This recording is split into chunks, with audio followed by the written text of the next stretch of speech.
Cantar todos, vamos a estudiar la palabra.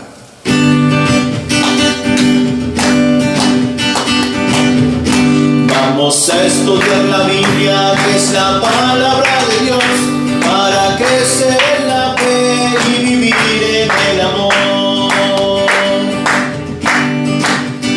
Vamos a estudiar la Biblia, que es la palabra de Dios, para crecer en la fe y vivir en el amor. El Padre mandó a Jesús la iglesia fundó, la iglesia hizo la Biblia, así como sucedió. El Padre mandó a Jesús la iglesia fundó, la iglesia hizo la Biblia, pues así como sucedió. Y cantamos todos. Vamos a estudiar la Biblia, que es la palabra de Dios, para crecer en la fe y vivir en el amor. Que se oiga.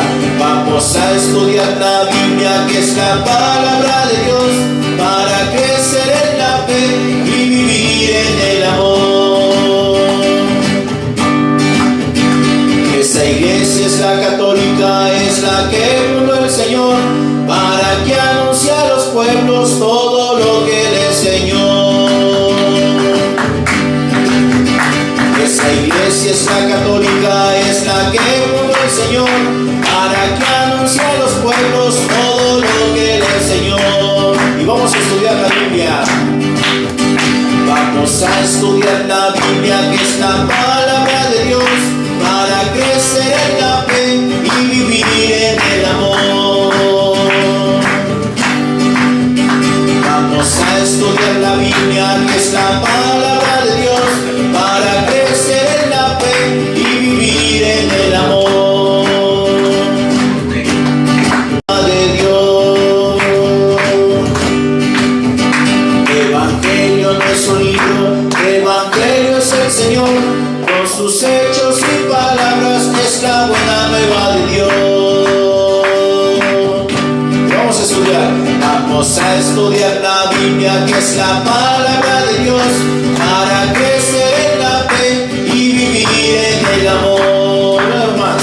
Vamos a estudiar la Biblia, que es la palabra de Dios, para crecer en la fe y vivir en el amor.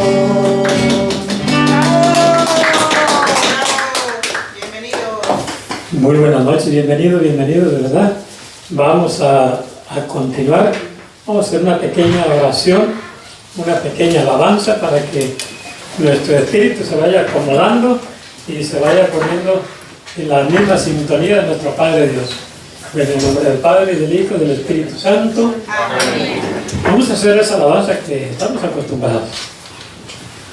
Padre Santísimo, nos ponemos bajo tus pies, bajo tu cuidado, para que nos alimente con tu palabra, para que nos dé la fuerza, para que nos des esa contundencia que necesitamos, esa convicción que necesita nuestra fe para poder llevarla a los demás. Y queremos alabarte, bendecirte, glorificarte y darte gracias, porque te lo mereces, porque tú eres el grande. Ay, vamos todos. Tú eres el Todopoderoso, tú eres el que mereces toda gloria, toda honra y toda alabanza. ¿A dónde más podemos ir, Señor, si solamente tú tienes palabras de vida? Danos esa paz que necesitamos en nuestro corazón, esa alegría y ese gozo, ese entusiasmo para poder asimilar tu palabra y llevarla a aquellos que lo necesitan. Padre Santísimo, danos oídos limpios para poder escuchar esa palabra tuya. Danos ojos claros para poder mirar el camino que tú nos tienes preparados, y danos pies fuertes para caminar en él. Gracias, Padre Santísimo. Todo esto te lo pedimos en el nombre de tu Hijo Jesucristo, que vive y reina por los siglos de los siglos. Amén. Bueno, pues vamos a darle. Vamos a darle. Ahora pues sí, ya se acabó, digamos, la motivación así como emoción. Ahora sí viene lo que viene siendo la doctrina que nosotros debemos enseñar a todas aquellas personas a las que nosotros nos vayamos a acercar. Vamos a utilizar, yo quiero que esto sea, ¿cómo se llama? Interactivo, ¿cómo se llama? Que estemos participando todos. De acuerdo a su pensar, ¿qué es lo que este día debiéramos de aprender? De acuerdo a su mentalidad, a su criterio, a su orden mental que se han hecho desde que comenzó la primera clase hasta la séptima y hasta la octava. ¿Qué es lo que debiéramos de aprender ahora? Porque ahora sí vamos a ir al campo de batalla, por decir así, y tenemos que llevar algo real, algo concreto, algo que la gente vea y diga, ah, caramba, es verdad. ¿De qué deberíamos de hablar hoy? Del Espíritu Santo, que es el que nos va a dar esa fuerza para poder entender y hablar de su palabra. Bueno, pues sí, pero el Espíritu Santo ya lo estamos invocando desde que comenzamos con la primera clase. Ya está entre nosotros. Ahora, ¿qué es lo que tenemos que anunciar? La palabra de Dios. Sí, la palabra de Dios, pero ¿El don de la predicación? no, porque ese nosotros ya se supone que lo aprendimos, ¿verdad? Compromiso y convencimiento. Compromiso y convencimiento ya lo logramos en las 6, 7 clases. O puede ser también lo que estamos esperando, el nacimiento de Jesús. Y cuando sea Pascua y cuando sea tiempo ordinario, ¿qué llevamos? No, El mensaje. Bueno, yo, verdad, pensando de todas las clases que hemos pasado y a esta que ya dijo usted que iba a ser una nueva, diferente, como que lo del Evangelio de ayer se me quedó mucho dos capítulos, ¿verdad?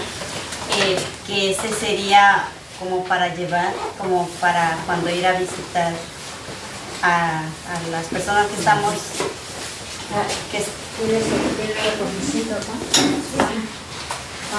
que estamos, digamos, que esa palabra, ¿verdad?, de anunciarla o de llevarla, leer ese, como que me quedé con esos dos de leer de que dice que mientras Jesús caminaba y vio a dos, uno era Simón llamado y que les Y el otro Andrés. ajá, Mire. entonces los llamó, entonces como que esa palabra de irla a llevar para que es cuando nos está llamando, que no lo pensaron, ¿verdad? Solamente caminaron. A ver, el Evangelio es muy escueto en ese aspecto. Nomás le dijo, sígueme, y lo siguieron, ¿verdad? Pero ¿qué le ha de haber contado Jesús para que lo siguiera? Nosotros ahorita estamos en el punto en el que ya aprendimos y estamos convencidos de que Dios nos ha llamado como misioneros. Ahora, ya como misioneros vamos al campo de batalla. Vamos directamente a buscar las almas. ¿Qué les vamos a contar? Primero, lógico, vamos a llevar el Evangelio. El Evangelio, eso es lo que vamos a llevar. Pero antes de contarle a la gente el Evangelio, nosotros tenemos que tener una identidad, porque lo mismo dicen los testigos de Jehová, vengo a hablarte de la palabra de Jehová. Lo mismo dicen los pentecostales, ¿verdad? Lo mismo los adventistas, vengo a hablarte del amor de Dios, vengo a hablarte de la misericordia de Dios, vengo a hablarte del reino de los cielos. Eso lo dicen todos. Y nosotros también. Pero entonces, ¿qué esquema mental debemos tener nosotros para poder distinguirnos de los demás? Seguridad de la palabra de Dios. Pero es lo El mismo. amor. Es lo mismo. Ahí está el detalle. Miren, tenemos que tener una identidad. ¿Somos pentecostales? No. No. ¿Somos adventistas? No. ¿Somos mormones? No. ¿Testigos de Jehová? No. Somos católicos. Somos católicos. Entonces, ¿de qué vamos a hablar? De la Iglesia Católica, de la Iglesia de Cristo, de la única y verdadera Iglesia que fundó el Señor. De eso tenemos que aprender nosotros, porque cuando nos pregunten, ¿y de dónde vienen ustedes? No podemos decir del Salón del Reino, ¿verdad? No, venimos de la Holy Trinity, porque somos católicos, ¿verdad? Entonces lo primero que tenemos que aprender es ¿qué es la Iglesia de Jesucristo? ¿Qué es? Para que nosotros tengamos esa convicción de quiénes somos y podamos, no es que le vamos a llevar un discurso a la gente de qué es la Iglesia, no, esa la tenemos que conocer nosotros, porque en el predicar la palabra de Dios va a salir el tema, va a salir en todo. Si tú vas a hablar del bautismo, va a salir el tema de la iglesia. Si tú vas a hablar del matrimonio, va a salir el tema de la iglesia. Si vas a hablar de confesión, va a salir el tema de la iglesia. Entonces tenemos que conocer qué es la iglesia. Y yo estoy seguro que ya ustedes conocen muchos textos que hablan sobre la iglesia, pero no basta conocer los textos. Tenemos que ver qué hay detrás de los textos, toda esa enseñanza, todo ese acervo de conocimiento que debemos de tener de lo que es la iglesia de Cristo. Porque mucha gente, no, para ese texto yo ya lo sé. Sí, pero no se trata de que solamente seamos como una computadora que avienta números, ¿verdad? O versículos así. No, se trata de que tengamos un conocimiento y entonces ese conocimiento lo fundamentamos, ahora sí con textos, ¿verdad? Pero ya tenemos un respaldo en nuestra mente, en nuestro corazón, de qué es la iglesia. Y vamos a quemarse eso. ¿Qué será la iglesia? ¿Qué es? Fundamento y base de la verdad. Bueno, ese es un texto, que eso dice que la iglesia es fundamento y base de la verdad. Es una comunidad. Es una comunidad. La iglesia es una comunidad, es una asamblea. Cuando nosotros decimos iglesia, esa viene de una raíz griega que se dice eclesia. Eclesia significa asamblea, reunión. Eclesia. Entonces, ¿qué es la iglesia? Una asamblea enorme que llena el mundo entero, porque es universal. Es una comunidad en el mundo entero, que llena el mundo entero. Pero no nada más es una asamblea, sino que es una asamblea fundada por Cristo Jesús, y es la iglesia de Dios. Y si no, lo podemos buscar en la Biblia y ustedes lo van a encontrar. Ahí está, en 1 Corintios 3:15. Busquen 1 Corintios 3:15 y ahí vamos a ver que la iglesia es muchas cosas. Y ahorita vamos a ver la profundidad que tiene esa palabra, porque no nada más es saber un poquito qué es la iglesia, sino que tenemos que escudriñar en las Escrituras su amplio y profundo significado, ¿verdad? 1 Timoteo 3:15. No, perdón. No, es 1 Timoteo 3:15. Sorry.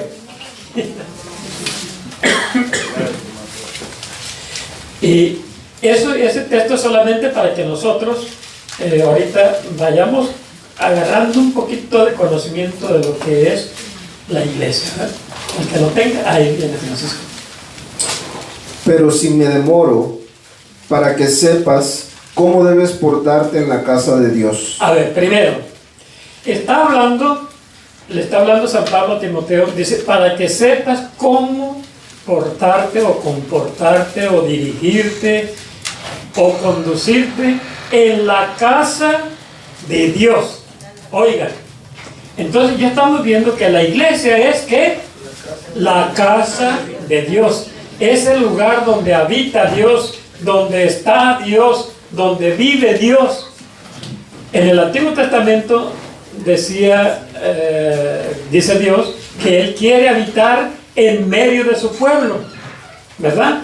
Entonces, ahora que viene Jesucristo y nos trae la revelación de su Padre Dios, dice que la iglesia es la casa del Dios vivo, donde Él vive, donde está tranquilo, donde pues está cerca de nosotros, alrededor nuestro, en medio nuestro. Entonces, la iglesia no es una simple asamblea, sino que es algo más que una asamblea, ¿verdad? Es la casa de Dios. Y cuando yo digo, ¿cómo se llama tu papá y tu mamá, Isabel? Refugio y Josefina. Donde yo digo, en la casa de Refugio y Josefina, ¿qué estoy diciendo? La familia de Refugio y Josefina. De la casa de David, es decir, de la familia de David. Entonces, cuando la Biblia aquí nos está diciendo que es la casa de Dios, está diciendo que es la familia de Dios. Todo esto ya lo saben ustedes. Pero ahora vamos como a ordenar, como cuando el constructor tiene un montón de ladrillos por allá, el montón de cemento por acá, de varilla por allá. Pero vamos a ordenarlo para que tengamos una idea más clara, ¿verdad? Entonces, la iglesia es una asamblea, pero es también una comunidad, y también es la casa de Dios, es la familia de Dios. Y ya tenemos un concepto un poquito más profundo, ¿verdad? Un poquito más amplio y más profundo al mismo tiempo. Porque no somos, o no es la iglesia, algo amorfo, ¿verdad? Algo, pues que no tiene, como les dijera, como una identidad, ¿no? Sino que es una familia. No es una asamblea cualquiera, sino es una familia donde vive Dios. Y es familia de Dios. ¿Qué más? Que es la iglesia del Dios vivo. Ahí está, es la iglesia del Dios vivo. Entonces, la iglesia del Dios vivo es la casa del Dios vivo, la familia del Dios vivo. Entonces, ya estamos entendiendo un poquito mejor qué es la iglesia. Entonces, ustedes podrán decir tranquilamente, cuando les digan, bueno, es que todas las iglesias son iguales, porque todas nos llevan a Dios, todas nos hablan de Dios, todas nos ilustran, nos enseñan. ¿Ustedes qué van a decir? No, esa no es la casa de Dios, ¿verdad? Esa no es la familia de Dios. Los mormones, su iglesia, porque es una iglesia, porque es una asamblea, pero no es la que Dios fundó, ¿verdad? Entonces no es la casa de Dios, no es la familia de Dios. Eso es lo que nosotros tenemos que aprender, que única y exclusivamente la iglesia que Cristo fundó es la asamblea de Dios, la casa de Dios, la familia de Dios. No es cualquier otra. Y no hay otra, es la única. Entonces, cuando nosotros vamos a dar un mensaje de quién es la iglesia, ya no vamos a andar titubeando. Ya no, sino que vamos a ser contundentes. Esta es la única iglesia que Cristo fundó. No, pero es que todas son buenas, porque todas nos llevan a Dios y todas nos hablan de Dios y del amor de Dios y esto. Sí, pero esa no es la de Dios. Esa no es la de Dios. Es como en México había una fábrica que era de zapatos que se llamaba la Canadá. Los zapatos que vendía eran de verdad. Te duraban 3, 4 años, nunca te los acababas. Eran buenos. Y después empezaron a salir zapatos Canadá que te duraban 3 semanas, ¿verdad? Eran chavas, eran imitación. eran chinos, eran coreanos, taiwaneses. Entonces, la iglesia de Dios es la única y la auténtica, la que tiene el sello del Espíritu Santo. Las demás son taiwanesas, chinas, coreanas, pónganle lo que sea. Entonces, esto es lo que nosotros debemos de tener en el corazón, que estar en la iglesia de Dios, de verdad, que es algo muy grande, porque no es estar en cualquier lado, no es pertenecer a cualquier familia, sino es a la familia de Dios. ¿Qué más? Pilar y base de la verdad. Ok. En ninguna otra iglesia está la verdad. ¿Y quién es la verdad? Cristo. Entonces, por eso la iglesia es pilar y fundamento y base de la verdad. ¿Por qué? Porque es el Cristo mismo, ¿verdad? Y vayamos a Colosenses 1:22, para que veamos si es verdad o no es verdad que la iglesia de Cristo es columna y base de la verdad. ¿Por qué? Porque la columna de la verdad es Cristo. Cristo es la verdad. El fundamento de toda la verdad es Cristo. Colosenses 1:22, creo. Y si no, ahorita lo encontramos. 23.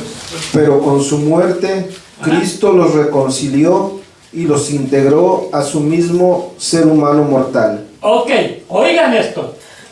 Con la muerte de Cristo, Él mismo nos reconcilió. ¿Y qué significa nos reconcilió? Nos unió, nos rescató y nos unió a su cuerpo, ¿eh? Nos unió a su cuerpo. Y ahorita vamos a ver cuál es ese cuerpo. De modo que ahora somos santos. Ahí está. Ahora somos santos, no somos cualquiera. Yo les pregunto, ¿en todas las sectas protestantes habrá santos? No. Bueno, a lo mejor puede ser que haya santos, pero son anónimos. Pero ellos desconocen a los santos, ¿verdad? Ellos lo rechazan. Entonces ya estamos hablando de que la iglesia verdadera de Cristo, la familia de Cristo, en ella habemos santos. Ahí está uno, mire. No vino el otro. No vino el otro, pues si ya fueron dos, ¿verdad? Entonces, aquí ya estamos viendo las características que no tienen las demás iglesias, ¿verdad?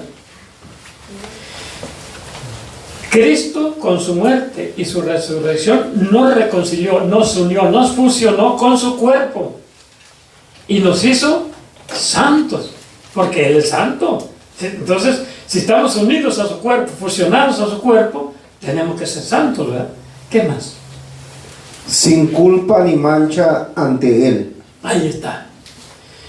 ¿Por qué ya estamos sin culpa y sin mancha ante Él? Porque Él vino a perdonar nuestros pecados, a rescatarnos de las garras de Satanás, que es el que nos manchaba el espíritu.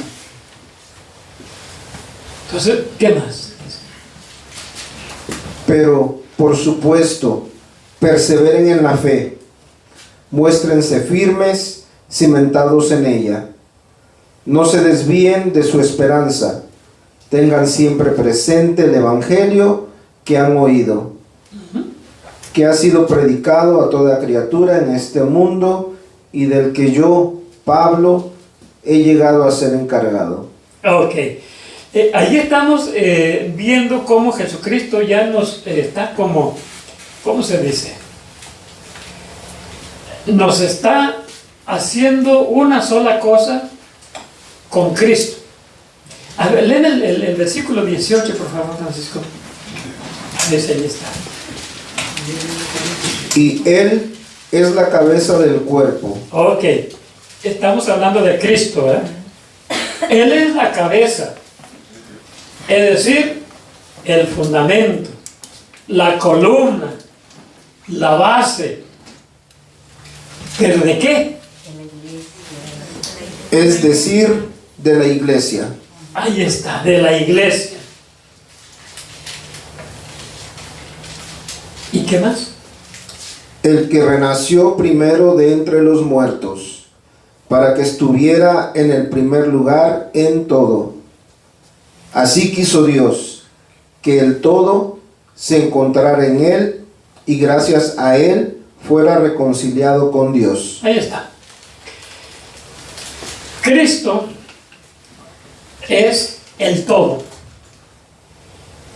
Todas las cosas tienen que confluir a Cristo. Por eso se dice que el centro del Evangelio es Cristo. El Antiguo Testamento estaba mirando a Cristo. El Nuevo Testamento, ¿a quién mira? A Cristo. Él es el centro. Él es la columna. Él es la base, el fundamento. Todos en Él concurrimos. Ahí está.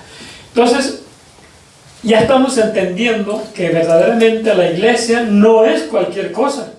Es algo muy grande. Es algo santo. Porque el que ¿cómo se dice? El que la cobija, el que le da forma, el que le da cuerpo, es santo de los santos. Es Cristo Jesús. Bueno, ok. ¿Alguna duda hasta aquí de qué es la iglesia? Bonito. Solamente que hay que profundizarlo más. Bueno, aquí está. Ahora vamos a ir a un texto que todo el mundo sabe y que todo el mundo ha escuchado 1000 veces, pero es necesario que nosotros entendamos de dónde partió, en dónde está el origen de esa iglesia. Y vamos a ir a Mateo 16, desde el 14 en adelante. Del 16. Desde el 16. Mateo 16. Porque necesitamos tener el conocimiento exacto desde dónde comenzó esto de la iglesia. Ya entendimos lo que es más o menos la iglesia hacia grandes rasgos, pero ahora vamos a ver por qué existe la iglesia. Pudiéramos decir, bueno, que Cristo la fundó. Sí, pero ¿por qué y para qué? Debe de tener un objetivo, ¿verdad? Bueno, entonces vamos a ver allí, de Francisco, desde el 16. Pedro contestó: tú eres el Mesías, el Hijo de Dios vivo. Entonces desde el 13. Mateo 16:13. Jesús se fue a la región de Cesarea de Filipo. Estando allí, preguntó a sus discípulos: según el parecer de la gente, ¿quién soy yo? ¿Quién es el Hijo del Hombre? Respondieron: unos dicen que eres Juan el Bautista, otros que eres Elías o Jeremías o alguno de los profetas. Bueno, vamos a ver allí. Primero, Jesucristo pregunta: ¿quién piensa o quién dice la gente que soy yo? ¿Por qué Jesucristo hace esa pregunta?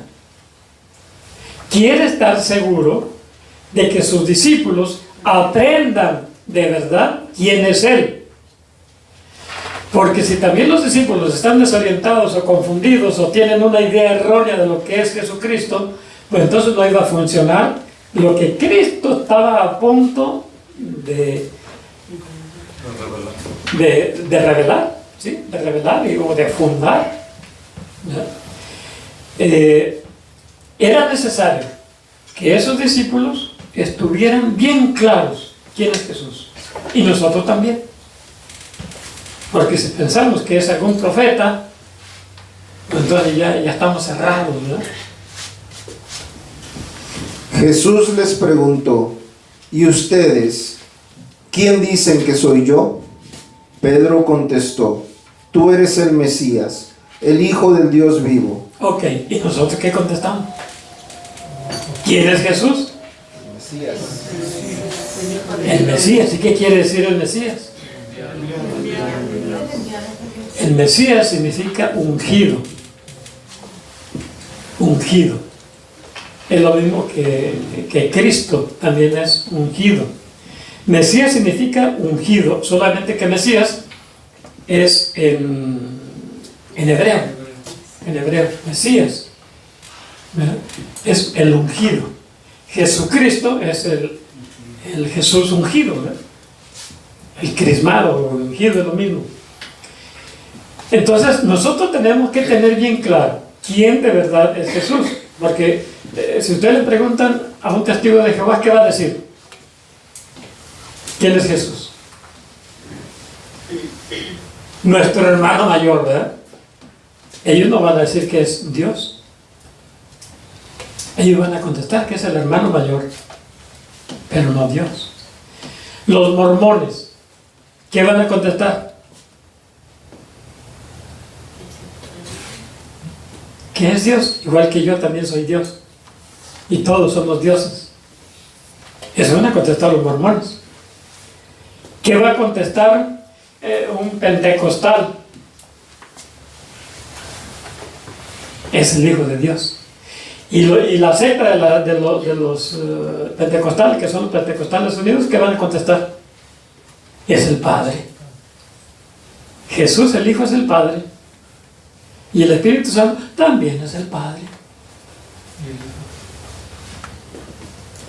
O sea, para ellos, el Padre, el Hijo y el Espíritu Santo son la misma persona, en diferentes manifestaciones.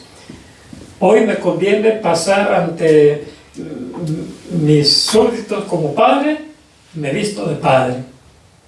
Pero hoy me conviene ser el Hijo de Dios, entonces me visto como hijo. Hoy me conviene ser la fuerza, la luz, la sabiduría, y entonces me visto de Espíritu Santo. Es el mismo, solo uno, ¿verdad? Solo Jesús. Pero nosotros, ¿qué decimos? ¿Quién es Jesús? El Hijo de Dios vivo, la segunda persona de la Santísima Trinidad. Jesús, el Redentor, el Salvador. El Emmanuel, Dios con nosotros. ¿Qué más dice? Jesús le replicó: feliz eres, Simón Barjona, porque esto no te lo ha revelado la carne ni la sangre. Ok, Jesucristo reconoce que eso que dijo Pedro, eso que contestó, no se le ocurrió a San Pedro, sino que eso se lo reveló el Padre Celestial. Esa declaración era para que todos los demás discípulos entendieran exactamente quién es Jesús, el Hijo de Dios, el Mesías, el ungido. ¿Qué más? Sino mi Padre que está en los cielos. Y ahora yo te digo, tú eres Pedro, o sea, piedra, y sobre esta piedra edificaré mi iglesia. Ok. Recuerden que San Pedro no se llamaba Pedro, ¿verdad? Se llamaba Simón. Simón significa el que escucha a Dios, algo así. El oidor de Dios. El que tiene oídos atentos para Dios. Eso significa Simón.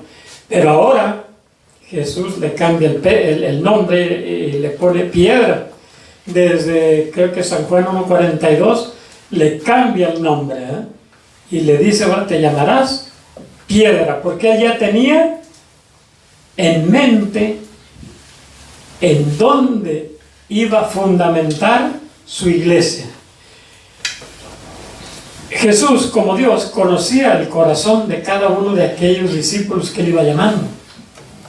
Y al llamar a Pedro, se dio cuenta que en él estaba la cualidad necesaria que requería para poder fundar sobre él la iglesia. O sea, Jesucristo, cuando vino a este mundo, ya traía su objetivo, ya traía su plan. Él no se los fue inventando en el momento, ¿no? Desde que él, antes de la encarnación, ya sabía lo que iba a hacer Y él sabía a qué venía.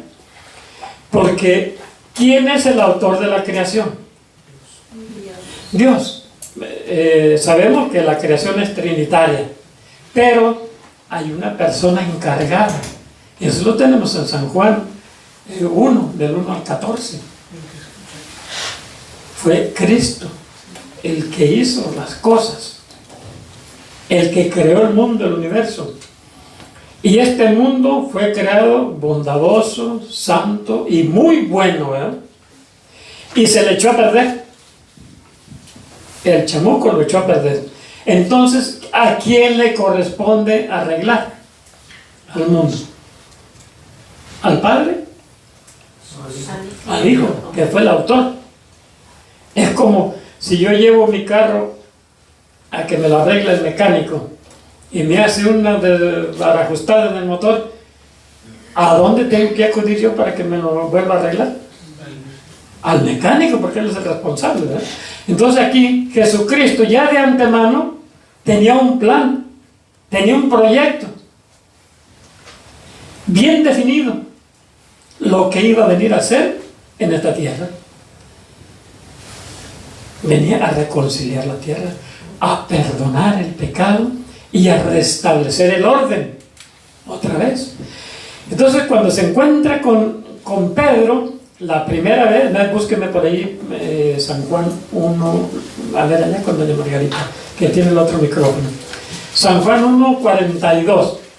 Ya Jesucristo empezaba a armar el rompecabezas del proyecto que ya traía en su corazón desde antes de la encarnación, ¿verdad?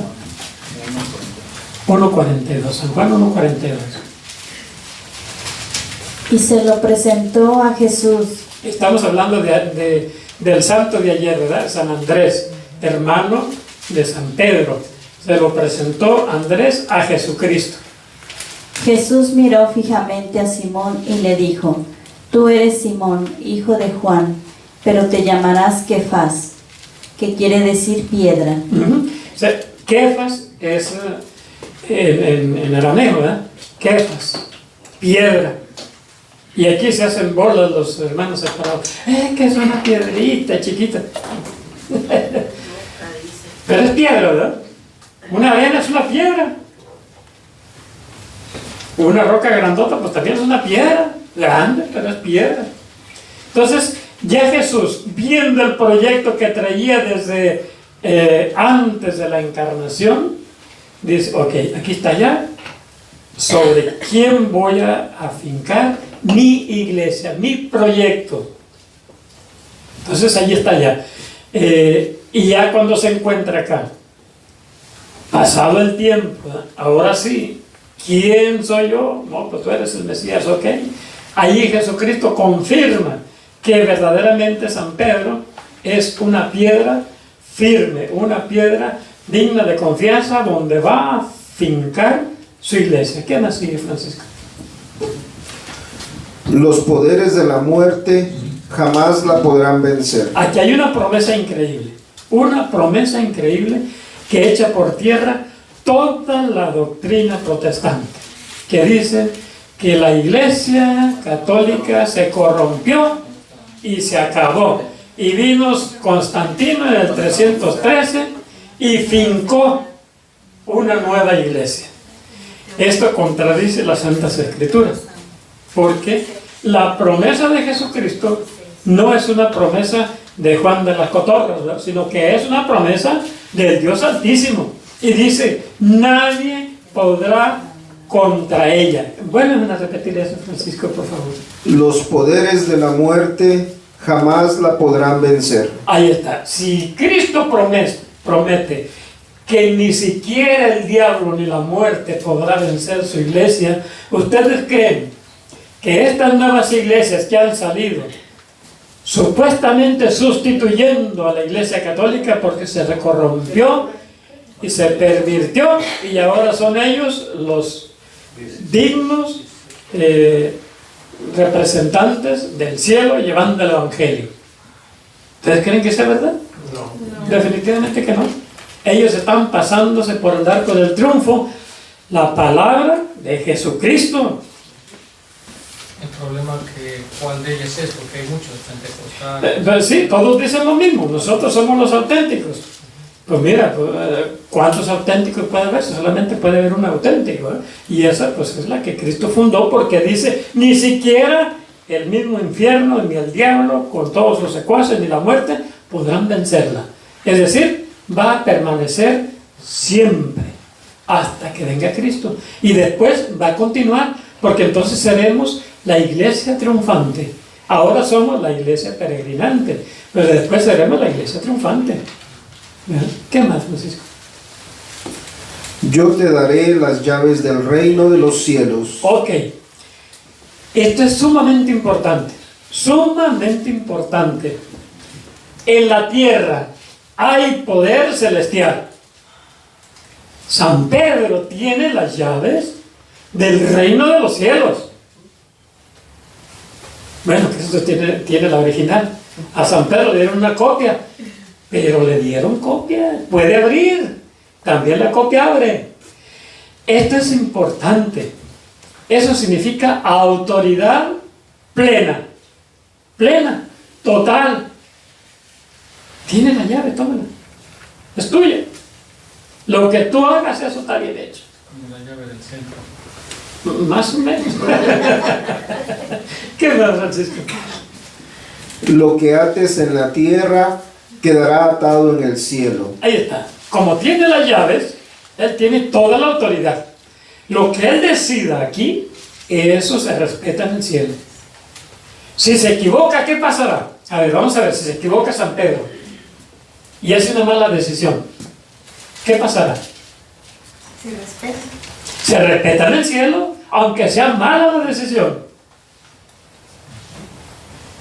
Aunque sea mala, se va a respetar.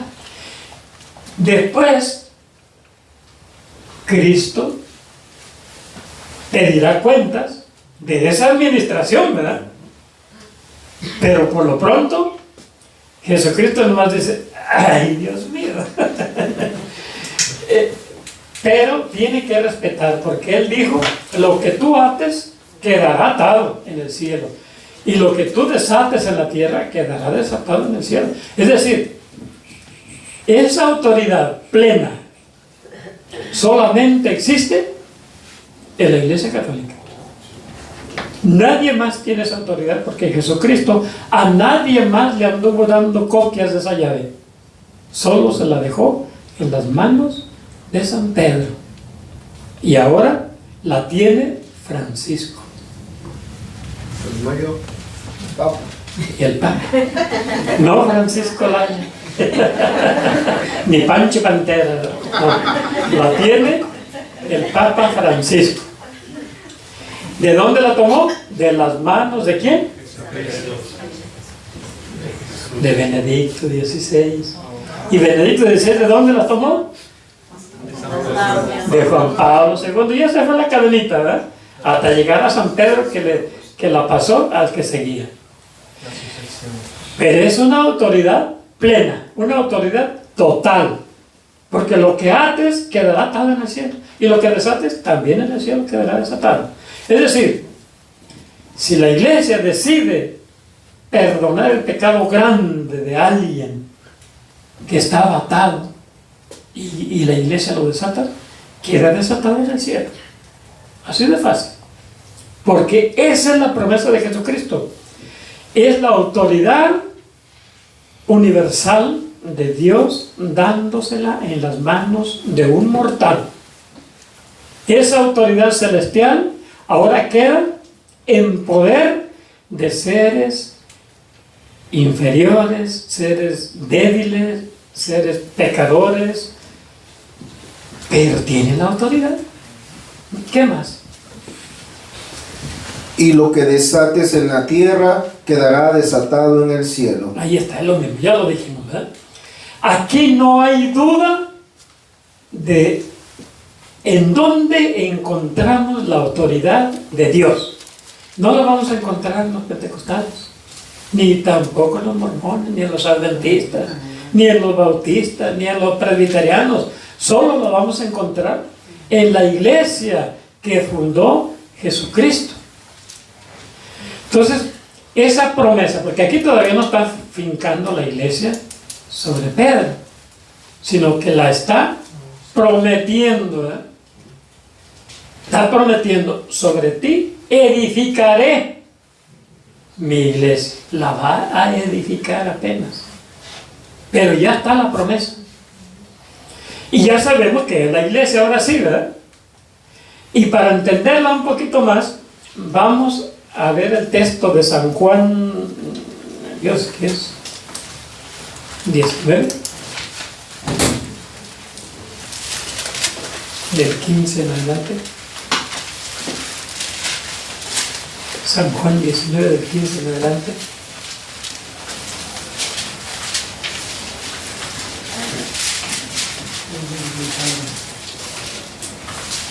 No, no es. No, es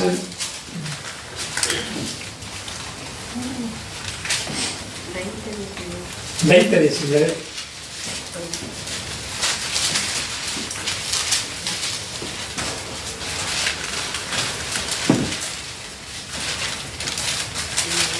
No, no es el 21. 21 del 15 en adelante. 21 del 15 en adelante.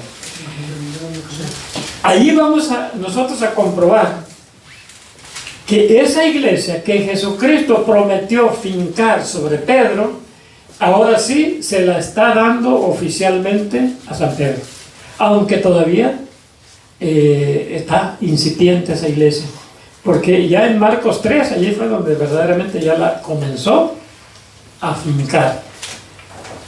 Antes de ver este 21, 10, 15, vamos a ver Marcos 3:13. Marcos 3:13, porque Jesucristo fue paso por paso, preparando ese proyecto que ya traía. Marcos 3:13, pero no me pierdan allí San Juan 21 del 15 en adelante. Ya, vamos a esto. Jesús subió al monte y llamó a los que él quiso. Ok, ¿a qué subió al monte? A orar. Y después que bajó, después de haber orado, comenzó a llamar a los que él quiso. Es decir, primero fue a encomendarse al Padre Celestial y pedir luces del Espíritu Santo para que lo iluminaran y poder encontrar a las personas adecuadas en las que él iba a comenzar su proyecto, su iglesia. Y se reunieron con él. Así instituyó a los 12. Ahí está. Fue una iglesia chiquita, ¿verdad? Una asamblea pequeña de 12 personas, pero muy significativo, porque son 12 tribus de Israel. 12, llamó una persona por cada tribu. ¿Qué tenemos que hacer nosotros para predicar? ¿Ir a dónde? ¿A multitudes? No, a uno.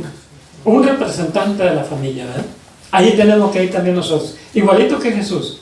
No tenemos que andar aborazándonos y llegar y querer convertir a miles. Nos vamos con uno. Y a uno por uno. Es la mejor predicación. Es la mejor prédica. Uno con uno. Entonces, Jesucristo hizo lo mismo. Llamó uno de cada familia. ¿Y cuántas familias hay en Israel? 12. De la cual depende todo el pueblo de Israel, ¿verdad?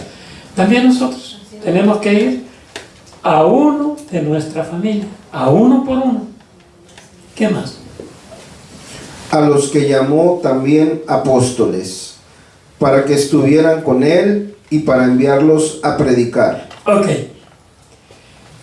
Ese era el objetivo de llamarlos, para enviarlos.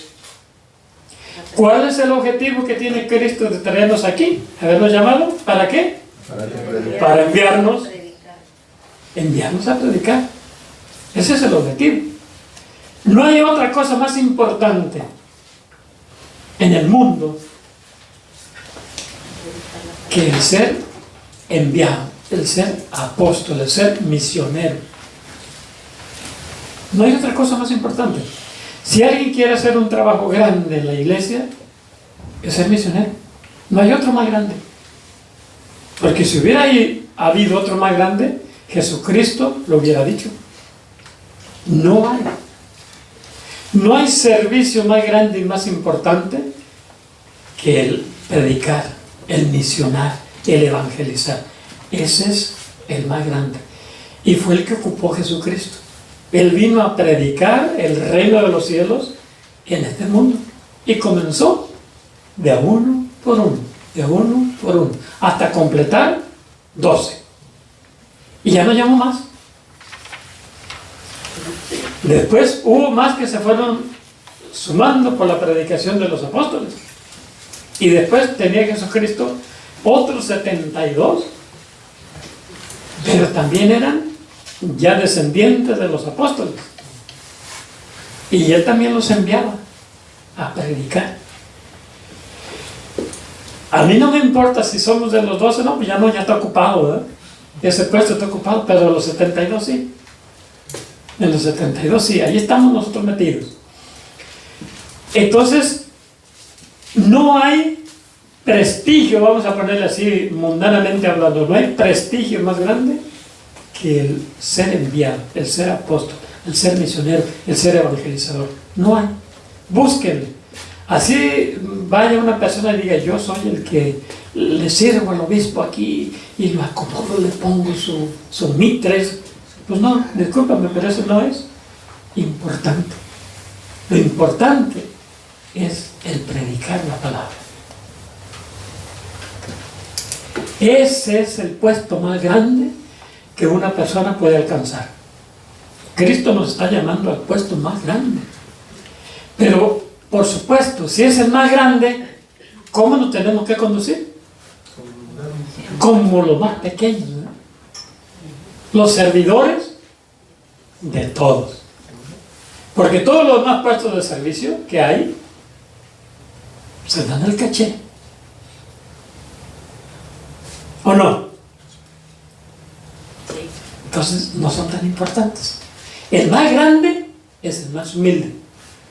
El más importante es el más chiquito. Es el servidor de todos. Eso dijo Jesucristo. Si quieren ser grandes, sean los servidores de todos. Sean los servidores de los grandes, de los que se quieren grandes, ¿verdad? Sean servidores de ellos. Y entonces sí serán grandes. Porque el que se engrandece será humillado. Pero el que se humilla será exaltado. Entonces, tenemos que tener una mentalidad bien clara de quiénes somos nosotros. Somos grandes. Porque no hay puesto más grande en la iglesia que el ser apóstol.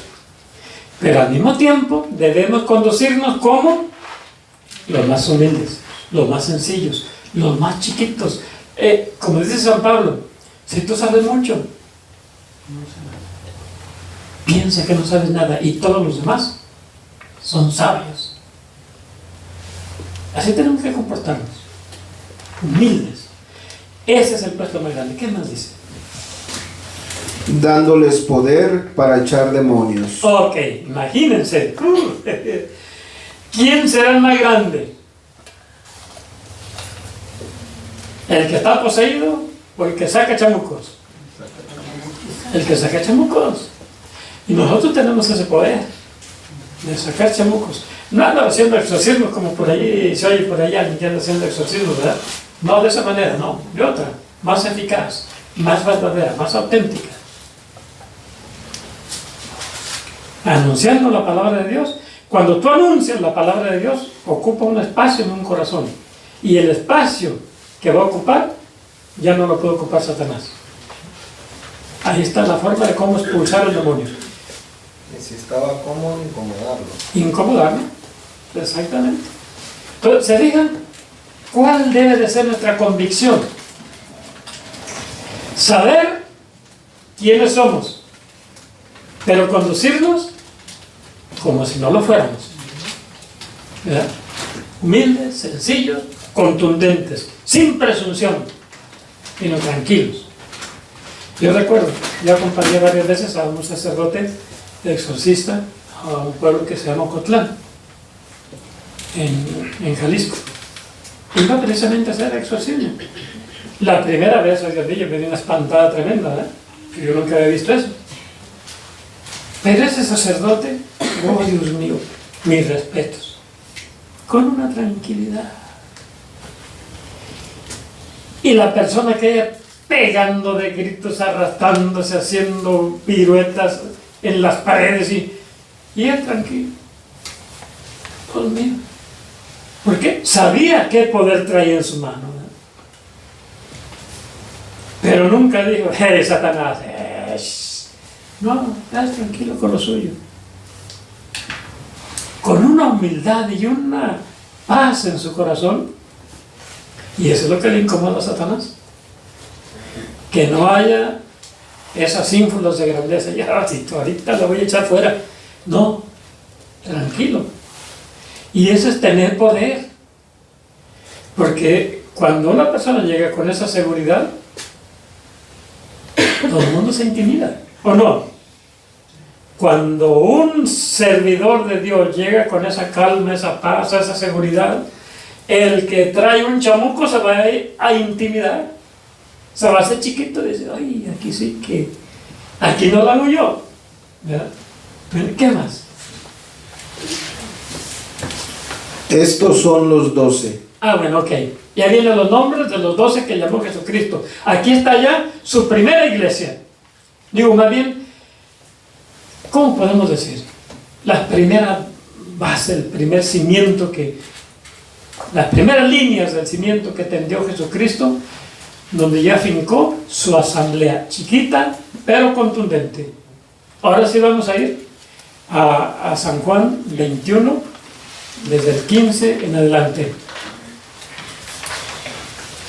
Ahí fue donde ya Jesucristo comienza ahora sí diciendo, bueno, aquel que yo allá en San Juan 1:42 le dije que era la piedra, y que acá en Mateo 16:18 también le dije que era la piedra, y que prometí fincar la iglesia, ahora sí le voy a ir dando su responsabilidad. Sí, San Juan 21, del 15 en adelante. Vamos ahí.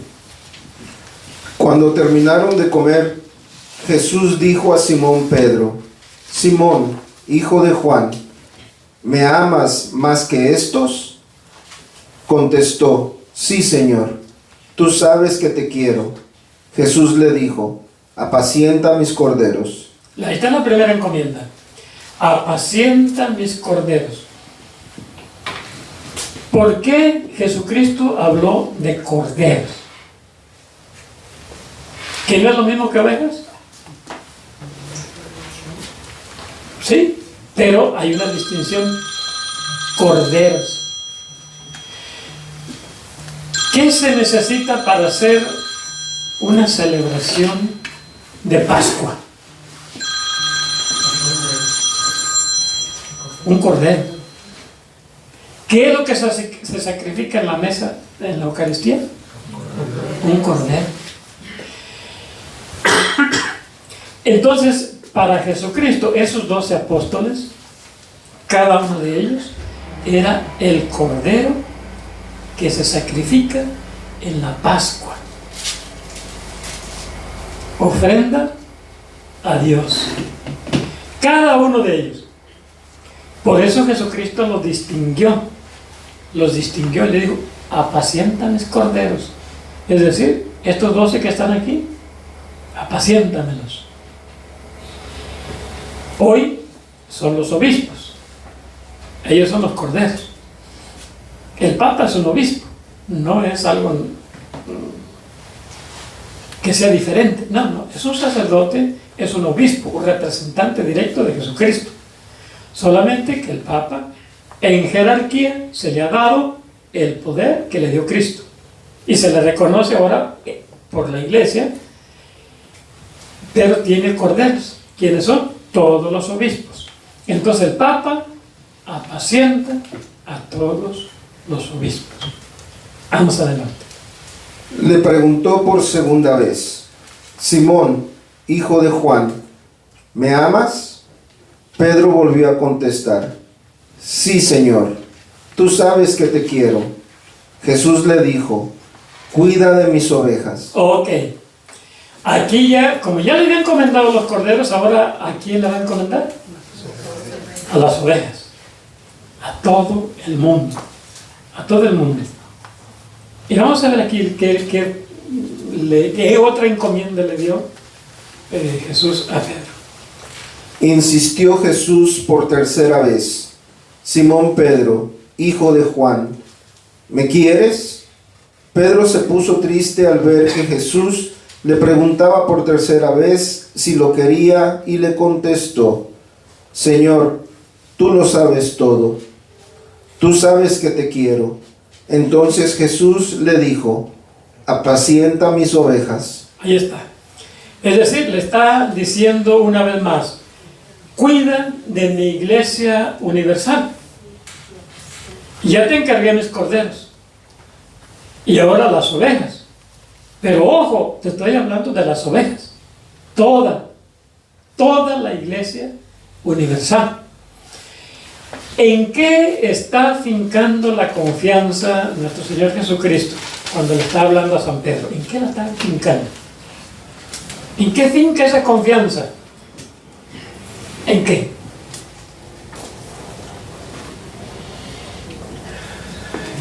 Está bien claro. En el amor. ¿En el amor a quién? A Cristo. Eso mismo nos pregunta a nosotros: ¿amamos a Cristo de verdad? ¿Lo queremos?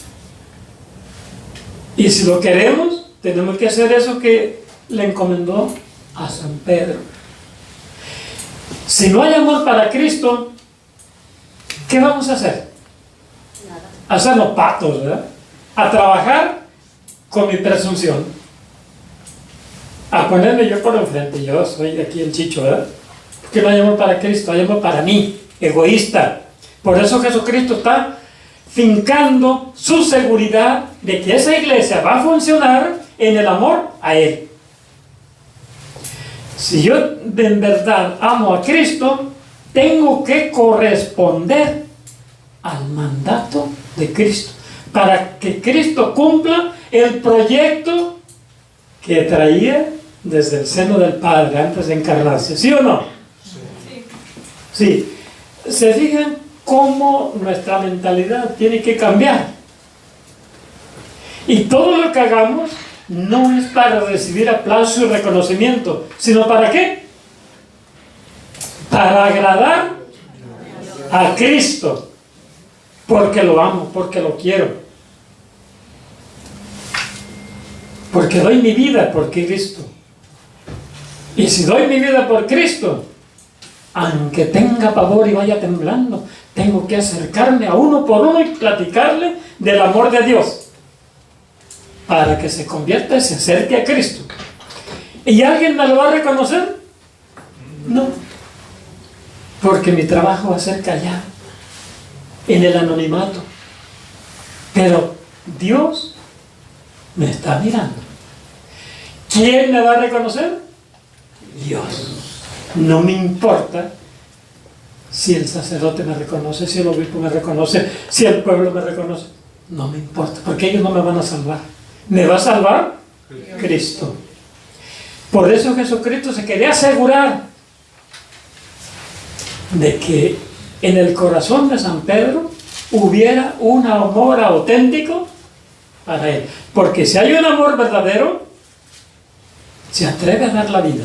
De otro modo, no, sería un asalariado que ya obtuvo su pago aquí. Una persona que sirve solo para que alguien le reconozca, pues ya recibe su pago. Qué cosa más estéril, ¿verdad? Más triste. Trabajar de esa manera.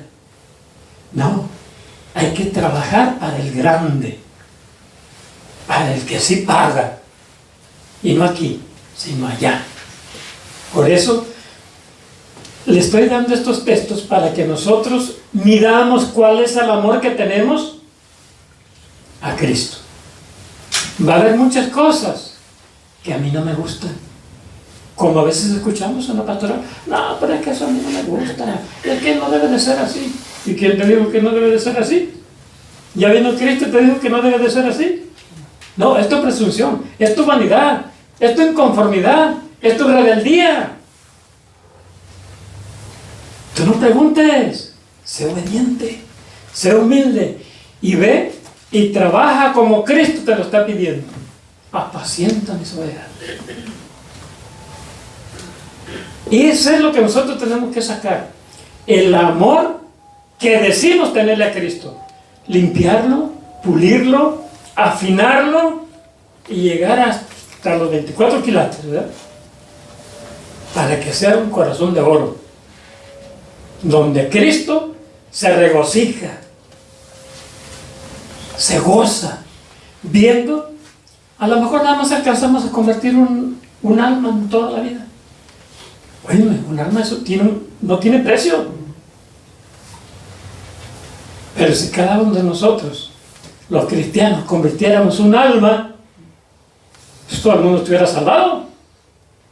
Pero como hay muchos flojos, pues vamos a tener que trabajar duro. Es como las películas esas de rancheras de México, ¿eh?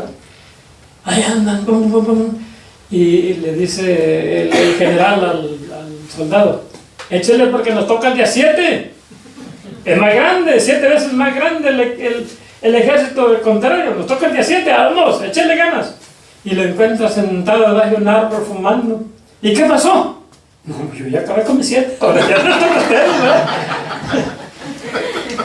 Les toca a ustedes. Ese es el problema. Que a veces nosotros tenemos que convertir 20, 30, 40, 50, 60, 100 almas. ¿Por qué? Porque hay otros flojos que están echándose aire, calentando la banca los domingos, ¿verdad? O haciéndose patos, haciendo que hacen. Entonces nos tocan ya muchas. No podemos parar, no podemos descansar. Tenemos que echarle ganas, con amor, por amor a Cristo. Si nosotros no tenemos amor a Cristo, olvídense. No tiene sentido que estemos aquí. No tiene sentido. Porque vamos a trabajar por un reconocimiento. Para que, gracias, lo estás haciendo muy bien. No, pues ya para qué, ¿verdad? No. Tenemos que trabajar anónimamente. ¿Ustedes creen que San Pablo lo reconocieron? ¿Le aplaudieron? Sí le aplaudieron, pero con chicotes en su espalda, ¿verdad? Con látigos. Y al final le cortaron la cabeza. Ese es el trabajo que nos espera. Es duro, durísimo. Por eso Jesucristo 3 veces le remarca a San Pedro: ¿me quieres de verdad? Sí, Señor. ¿Me amas? Sí. Aseguro. Su meche se puso a llorar mejor, ¿verdad? ¿Por qué? Porque quizás descubrió que el amor no era tan grande como el que él hablaba y él decía. ¿La prueba dónde está? ¿Conoces a ese hombre? Mira, ese hombre. No, yo ni lo conozco, nunca lo he visto en mi vida, ¿verdad? San Pedro en esa confesión estuvo descubriendo su debilidad en el amor a Cristo. Ojalá que nosotros podamos descubrir nuestra debilidad y redoblar los esfuerzos. ¿Bien? Bueno, yo creo que le paramos ahí. Todavía hemos hablado mucho, pero ya estamos entrando en materia, ¿verdad? Ya vimos qué es la iglesia, cuándo la fundó Jesucristo y qué es lo que pide Jesucristo para ser parte de ese proyecto que Él tiene. ¿Alguna duda, pregunta hasta aquí? Claro, todo. No se me vayan a espantar. Nos quedamos con las 3 preguntas. Bueno. Ahora hay que contestarlos, ¿verdad? De muy en el fondo de nuestro corazón, pero muy sincero, para que podamos así ir fortaleciendo nuestra fe, fincando sobre la piedra firme que es Jesucristo, nuestra fe, nuestra esperanza y nuestro trabajar. ¿Preguntas? ¿Dudas? ¿Creen que vamos bien o nos regresamos? Ay, Dios mío. Mire, este año nomás nos queda una clase, el día 15. Esa la vamos a hacer todavía aquí. Ojalá no esté tan frío, si no ponemos el calentón, si no se lo lleva Toño.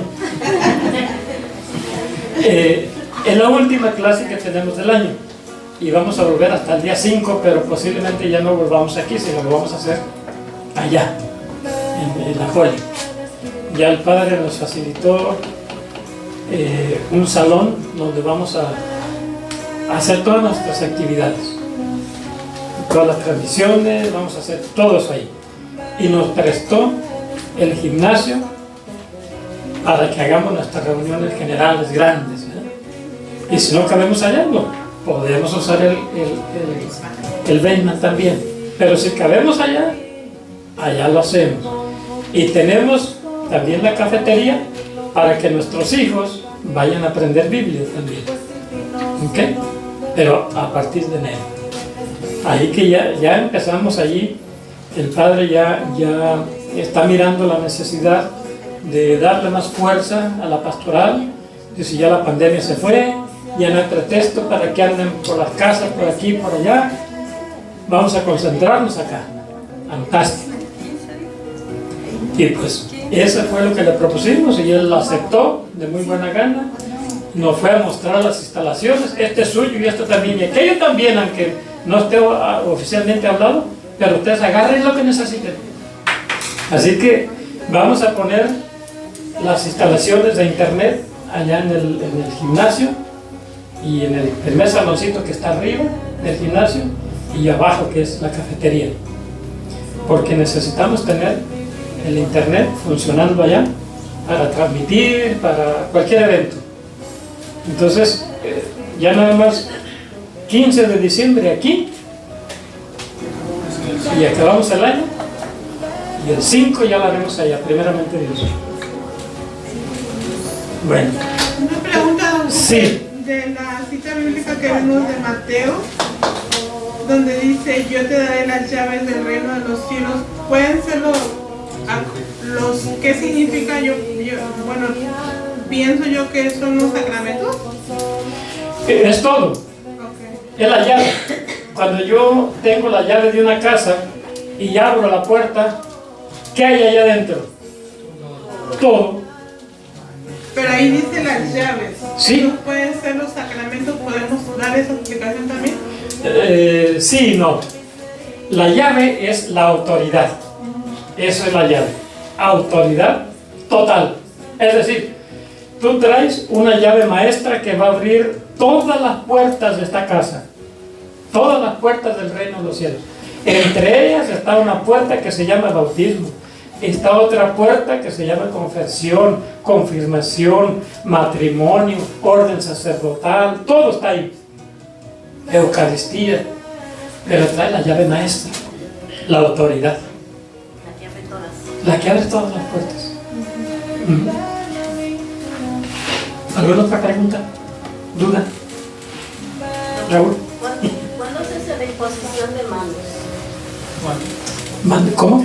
¿Cuándo es que se hace la imposición de manos? Bueno, cuando se quiere traspasar o pasar o heredar esa autoridad de San Pedro. ¿Y a quién se le hace la imposición de manos? Bueno, hay muchas ocasiones en que se hace. La primera, cuando el Papa ordena un obispo. Segundo, cuando un obispo ordena a un sacerdote. Cuando un obispo ordena a un diácono. Y cuando un sacerdote unge a un cristiano. ¿En dónde? En el bautismo, en el matrimonio, en la confesión. Ahí es cuando se imponen las manos. Nadie más tiene autoridad de imponer manos, ningún laico.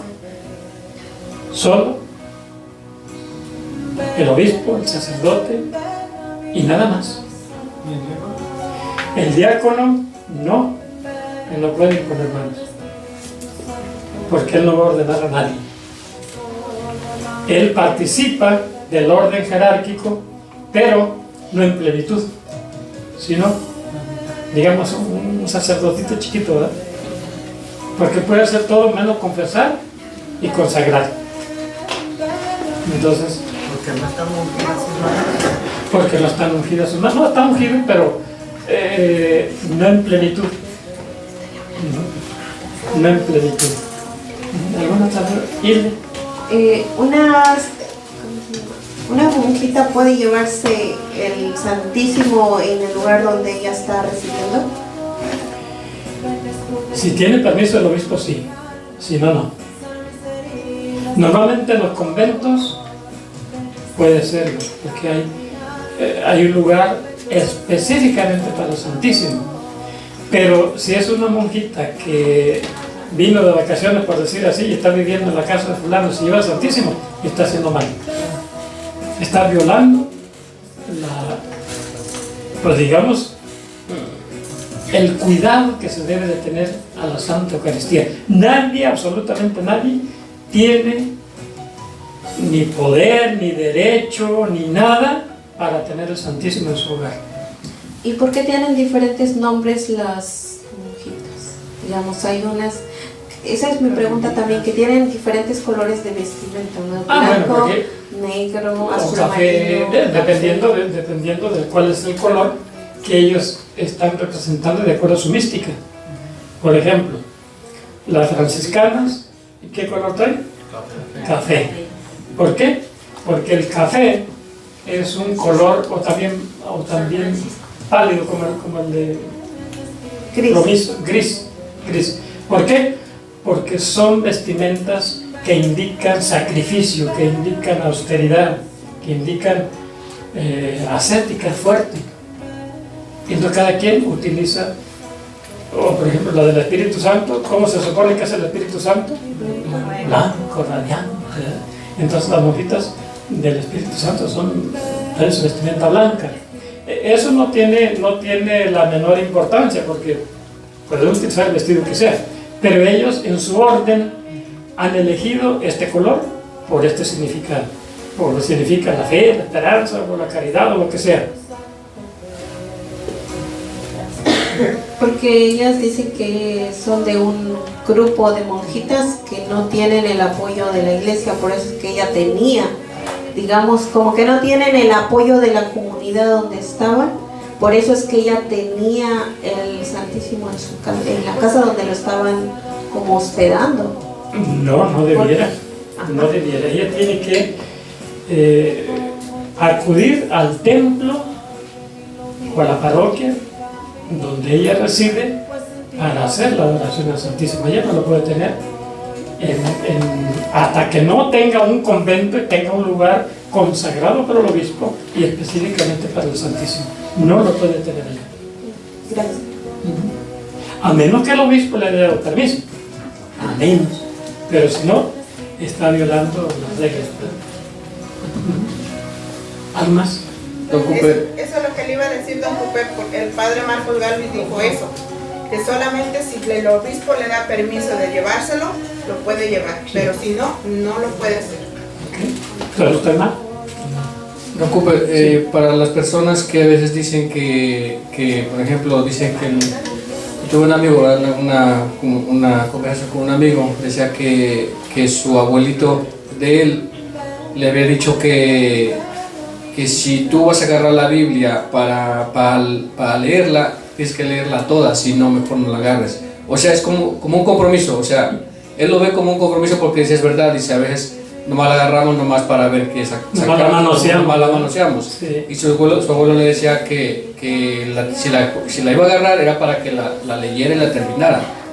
Entonces, ¿qué se le puede decir en ese caso a esa? Yo en mi ejemplo yo le dije que él podía empezar a leer desde los evangelios que es desde Mateo para adelante. Bueno, lo que pasa es esto, mire, si yo soy cristiano, me confieso cristiano, y soy católico, bautizado, confirmado, lógico que la palabra de Dios debe de ser mi alimento y tenerla, no necesariamente que la tenga que leer de la A a la Z, pero tengo que estar continuamente yendo a la palabra de Dios para que me alimente, para que me fortalezca, para que mi fe no desfallezca, sino al contrario, fortifique, ¿verdad?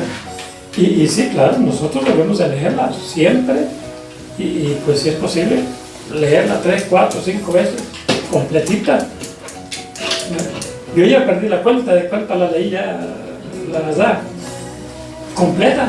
Ya la primera vez que entendía, no entendía nada, pero me decían que tenía que leerla, pero yo la leo, por obediencia. Pero no entendíamos nada, es tan aburrido que ve y pasa el cuchillo a todos estos pueblos y así, Dios mío, ¿dónde está el amor de Dios? Pero pues uno no entiende nada, ¿no? Pero hay que ser obedientes, hay que leerla y terminarla, ¿verdad? Después reflexiona, después vívela, que es lo que tenemos que hacer, ¿verdad? ¿Algo más? Una pregunta. Bueno, ahorita que nos dio las hojas para pescar, ¿verdad? Digamos, uno, bueno, pues, de mi parte, pues ir a ver personas, ¿verdad? Y pues al llegar, pues te encuentras, o bueno, con los amigos o las personas que conoces, te encuentras personas que son galleros, son del mundo, pero a veces como que necesito, bueno, yo a mi parte necesitaría una fuerza, como decir, que llevo una cita bíblica, ¿verdad? Para poderles decir, miren, ¿cómo uno se presenta, verdad? Mira, vengo de la iglesia Holy Trinity, pues mira, tú me conoces, mira, yo estoy en esta iglesia. Pero a veces sí, el testimonio de uno le lleva, ¿verdad? Pero a veces, cuando ya llegando ahí a visitarlos, hace falta, bueno, a mí, yo sentiría que es reforzarme más con una cita bíblica, que podía yo llegarles más a ellos, ¿verdad? A través de la palabra de Dios. Porque a veces siento que, bueno, en mi parte, sí, yo voy, pero sentiría además como una fuerza que fuera que una parte. Bueno, yo creo que algo que te dé más confianza. Ándale, eso, y las personas que también han estado aquí, bueno, que se han ido de la pastoral, pero han dejado también como una cita bíblica reforzando, ok, te fuiste, pero no sé, algo que yo también a veces voy y digo, ya estuvieron estos y tuvieron un problema y pues ahora que vuelvan a regresar, ¿verdad? Porque pues estuvieron y ya les pasó algo, pero hay que volverlos a traer, ¿verdad? Entonces, digo, sería más, no sé, más o una clase, ¿verdad? O dejarnos, o a mí particularmente, pues si me podía compartir una cita. Mira, o no sé, compartirlas. Eso que está diciendo Raúl es muy cierto. Nosotros necesitamos tener una seguridad en lo que vamos a hacer cuando nos acercamos a una persona. Pero allí, déjenles digo, no hay un secreto. No hay una cita bíblica, porque nadie va a convertir a una persona con una cita bíblica. Sino que nosotros tenemos de antemano que orar por esa persona, orar bien duro, 2, 3 semanas, y entonces ir con esa fuerza del Espíritu Santo, que el Espíritu Santo te indicará qué es lo que vas a hacer. Si yo te doy una cita bíblica, a lo mejor no le llega para nadie. ¿Y eso qué? Solamente el Espíritu Santo, que conoce el espíritu de aquella persona y conoce tu espíritu, va a saber de qué manera van a empatar esos dos espíritus, porque es la única manera de convertir a una persona, que tu espíritu penetre en el espíritu de la otra persona y sienta lo que tú sientes. La única manera. ¿Y cómo se logra eso? Con oración. No hay secretos. Ese secreto está revelado. Solamente oración. Lo que hizo Jesucristo fue orar para llamar a los 12. No hay más. Yo quisiera tener una varita mágica. Este texto me va a abrir las puertas. Pero a veces los textos que ni siquiera entendemos son los que a otra persona le golpean y le abren el corazón. Entonces no hay un secreto. Sí, nosotros tenemos que aprender a analizar el ambiente donde se mueve esa persona que yo voy a evangelizar, hacer la oración por él, pensar cómo piensa él, cómo siente, qué expectativas tienen esas personas para nosotros mostrarles un evangelio que le va a santificar esas actividades que ellos tienen. No hay un secreto en realidad. Ya desde la oración inicial, cuando uno va a visitarlos, creo que ya esa oración ya lleva el poder de... Ya lleva el poder del Espíritu Santo, ¿verdad? Y nosotros no somos los que vamos a convertir a la gente.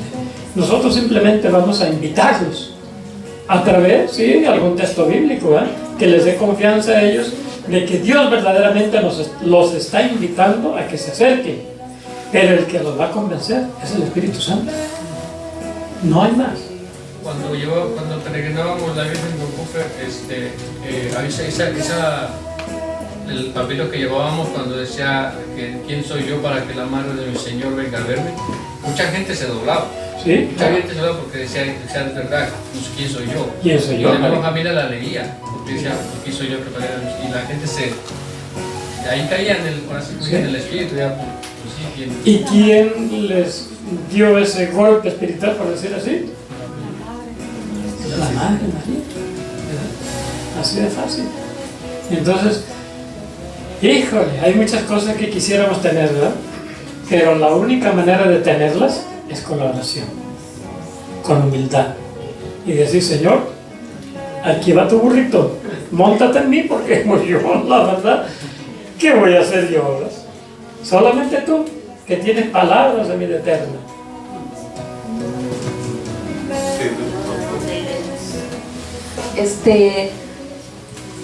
No es lo mismo orar y rezar.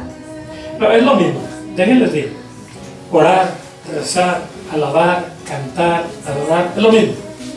Lo que pasa es que el rezar es repetir fórmulas o cosas ya hechas, Como el rosario. como el rosario, pero no es de menor calidad. No, es lo mismo. ¿Me va a decir por qué? Mucha gente confunde, ¿verdad? Que, no, eso nomás, es rezandero, ¿verdad? Sí, si lo reza con espíritu, pues sí, es un rezandero. Pero si lo está haciendo con el espíritu, porque recuerden que a Dios se le adora ¿en qué? En espíritu y en verdad. Si yo nada más estoy repitiendo, por ejemplo, los salmos, lo estoy repitiendo, pero lo estoy haciendo con una profundidad en mi corazón, estoy haciendo una oración excelente. O estoy rezando mi rosario, una oración excelente. No es de menor calidad el rezo. La calidad no está en lo que yo digo, hablo, sino en lo que yo traigo en mi corazón. Ahí está la calidad y la profundidad. No hay un secreto. Rezar es lo mismo que orar. Solamente que orar, se le ha distinguido así, orar, porque ya no es repetir unas fórmulas, sino es lo que Dios te inspira en tu corazón. Pero también orar es leer la palabra de Dios. También es orar. Entonces, ¿estoy repitiendo? Sí, ya cosas establecidas, cosas hechas. Entonces, no hay diferencia entre rezar para mí. Yo lo siento así, que no hay diferencia entre rezar y orar. La diferencia no está en lo que estoy haciendo, sino cómo lo estoy haciendo. Ahí Bueno, está eso es lo que nos diferencia entre nosotros los católicos y los protestantes, en rezar. Rezar Bueno, el Santo rezamos, Rosario. sí. Y Los como usted protestantes no dice, rezan. orar, entonces luego nos dicen, oren por, puede decir cualquier persona, oren, entonces todos se unen a orar. Y una oración, puedo ir al Santísimo y hacer mi oración. Claro, por supuesto. ¿Verdad? Es muchísimo mejor, ¿verdad? Porque estoy frente al que le estoy hablando, ¿verdad? Pues eso es lo que quería distinguir, que entre la oración y rezar, que nosotros los cristianos católicos rezamos. Miren, para que nos entendamos bien, nosotros oramos rezando, y también oramos orando, y alabamos orando, y oramos alabando. O sea, es lo mismo, solo que la profundidad está en el espíritu que yo traigo, en la intención y en la actitud que yo tengo en mi oración. Ahí está si mi rezo se convierte en oración, o simplemente queda en una simple rezandería, ¿verdad? Porque sí, no vamos a negar que hay personas que en vez de hacer oración con su rezo, simplemente Santa María Madre de Dios, Eso no es ni rezar ni orar ni nada. Es una repetidera sin ton ni son. Para acabar rápido, porque ya está sin hambre, ¿verdad? Entonces no. Si tú vas a hacer tu rosario o leer la Biblia, hazlo con esa actitud de orar y adorar a Dios. Punto. O venerar a María, si estás haciendo un rosario para María. ¿Ya? Y ya. Así de sencillo. Bueno, ¿alguna otra duda, pregunta? Por acá. Sí, la pregunta de Raúl, como dice, a veces podemos ir bien preparados y con citas y con eso, pero de repente se cambia, sí. Como dice en Mateo 10:20, dice, no te preocupes por lo que vayas a decir, sino que el Espíritu lo hará por ti. Y ahí yo creo que primero, más que nada, estar bien, comulgar y hacer oración antes de ir, y el Espíritu es el que va a indicarnos qué hay que hacer. Sí. Cuando yo estoy haciendo mi oración por la persona a la que vamos a ir a invitar o por la familia que vamos a invitar, primero tengo que ir al Santísimo, ¿no? Y presentársela. Tú me has enviado para allá, porque no nos pongamos sombrero ajeno y diga, yo voy a ir para allá. No. Yo sé que me estás enviando para allá. Tú lo pusiste en mi corazón para que yo fuera para allá. Envíame, Señor, pero acompáñame. En la vez de antemano y hablándoles el corazón para que lo que yo voy a decir, que sean tus palabras y no las mías, para que esas personas reciban la fuerza del Espíritu Santo y puedan entender lo que yo estoy haciendo. El problema nuestro no es que no seamos tan capaces de manejar la Biblia o llevar un texto bíblico, eso no. Es que la capacidad no está en saber o no saber, sino la capacidad está en dejar que sea Dios el que hable y no yo. Y no me tengo que preocupar si ya llevo 20 textos o nada más 5, sino tengo que preocuparme de ir bien preparado espiritualmente en oración, y ya Dios sabe lo que vamos a hacer y Él se adelanta y empieza a trabajar con aquella familia y nos sorprende de veras cuando uno llega. ¡Ay, esto es lo que yo estaba esperando! Y ya Dios se ve llegar, ¿verdad? Don Cooper, bueno, hablando de eso, ¿verdad? Que cuando empezamos, yo fui a ver a un hermano y lo aceptaron y todo y recibieron el tema primero. Pero después de ahí, no sé qué ocurrió, ¿verdad? Ya de por sí estaban mal, pero pues algo más, y desde entonces no quieren hablar. Seguimos nosotros haciendo oración, seguimos yendo al Santísimo, ¿verdad? Pedir por ellos, pero ya no me llega a contestar, digamos, el mensaje, pero solo de saludo. Pero ya de ahí cuando le hablo, ¿verdad? Que lo voy a visitar, o sea, ya no, ni llamada. Entonces a veces ya no le quiero llamar o seguirle mandando mensajes, no sé si esté bien o no, como para que ya no se sienta, y ya pasan semanas, me vuelve a contestar, pero ya cuando le llamo, ya no. Ya no contesta. Lo que pasa es que debe haber sido muy duro el primer mensaje, ¿verdad? Muy cuestionador, y posiblemente les dio un poco de miedo, ¿verdad? Y como al principio, cuando hay el amor de la palabra de Dios, nos va a cuestionar y empieza a revolver las aguas, ¿verdad? Y normalmente esas aguas, ¿cómo son? ¿Claras o turbias? Turbias. Hay broncas, hay piedras, entonces la gente se asusta y ya no quiere continuar más adelante, porque no, es que esto en vez de ayudarme me está trayendo conflicto, ¿verdad? Pero hay que dejar que las cosas vuelvan otra vez a su lugar y uno seguir orando. Y de vez en cuando decirle, recuerda que tenemos pendiente un tema, cuando estés listo me dices. Así pase un año o dos, recuerda que tenemos pendiente una segunda plática. Así queda abierta Así queda abierta, sí. Y dándole la oportunidad a que ellos sean los que decidan. Que al final de cuentas no son ni siquiera ellos los que deciden, es Dios el que decide. Y les dice, ahora es el momento, y ya. Y ahí nos llaman. O allí cuando nosotros llamamos nos dicen, pues venga mañana, y ya está. Ahí llegamos, ¿verdad? No nos debemos de desesperar, porque en las cosas de Dios solamente Dios sabe. Pero nosotros no debemos de quitar el dedo del renglón, ni desesperarnos porque nos dijeron que no. No, pero está bien, gracias, Cube, por dejarme saber, pero de verdad que esto es porque también yo creo que todos necesitamos un poquito de empujón, ¿verdad? Y no es por nada, pero lo que dio unas citas bíblicas al principio como dice usted, de inspiración o de fuerza, ayudan. Porque, aunque bueno, como dicen, no, vamos, pero a mí lo que me ayuda es, primero es la que nos ha dado de Romanos, de 10:13, y la primera de Corintios 7-17, la de que Cristo no nos envió sino a bautizar, sino a evangelizar, ¿verdad? Y no con discursos sofisticados y nada de eso, ¿verdad?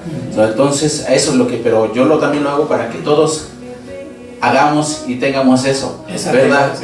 Porque a veces nos da miedo, y miedo, no hay que tener miedo, ¿verdad? Porque pues, aunque vayamos con los más valientes, salen palabras, de verdad. ¿Por qué dice miedo? Porque, porque tú que ya estás aquí. No, porque tú has... No te rías, Raúl, te llevas un... ¿Sabes por qué? Porque yo de cuenta que, por decir, has pescado mucha gente que se ha quedado, y el mal es por eso que te ataca de esa forma, que ya no quiere que sigas trabajando. Ahí está la respuesta, Raúl. Dice, claro que cuenta mucho lo que dice la mística, vida de oración para enamorarnos de Dios. Muy bien, Catalino. Te necesitamos aquí. Sí, aquí, Catalino. Bueno, está bien. Ok, pues si no hay más, terminamos aquí con una oración, dándole gracias a nuestro Padre Dios, y nos vemos el día 15 de diciembre. Se traen las colaciones y todo lo demás. Y el ponche. Y se trae el ponche y aquí lo calentamos, ¿no?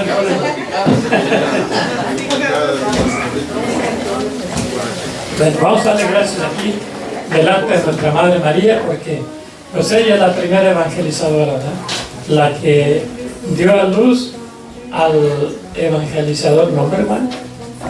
Bueno, gracias Padre Santísimo. Gracias Virgen Santísima por cubrirnos con tu manto precioso. Pídele a tu Hijo Jesucristo que nos unja con su sangre bendita y que nos dé esa fuerza, esa potencia, esa capacidad para poder llevar esa palabra con alegría, con gozo, y que nada ni nadie nos desanime, que el desaliento nunca visite las puertas de nuestro corazón, que siempre la alegría, el gozo, el entusiasmo, la gracia de Dios esté en nuestros labios, para que aquellas personas a las que nos vamos a acercar verdaderamente vean la alegría que es estar cerca de Dios. Padre nuestro que estás en el cielo, santificado sea tu nombre. Venga a nosotros tu reino. Hágase tu voluntad en la tierra como en el cielo. Danos hoy nuestro pan de cada día. Perdona nuestras ofensas, como también nosotros perdonamos a los que nos ofenden. No nos dejes caer en tentación y líbranos del mal. Amén. Dios te salve María, llena eres de gracia.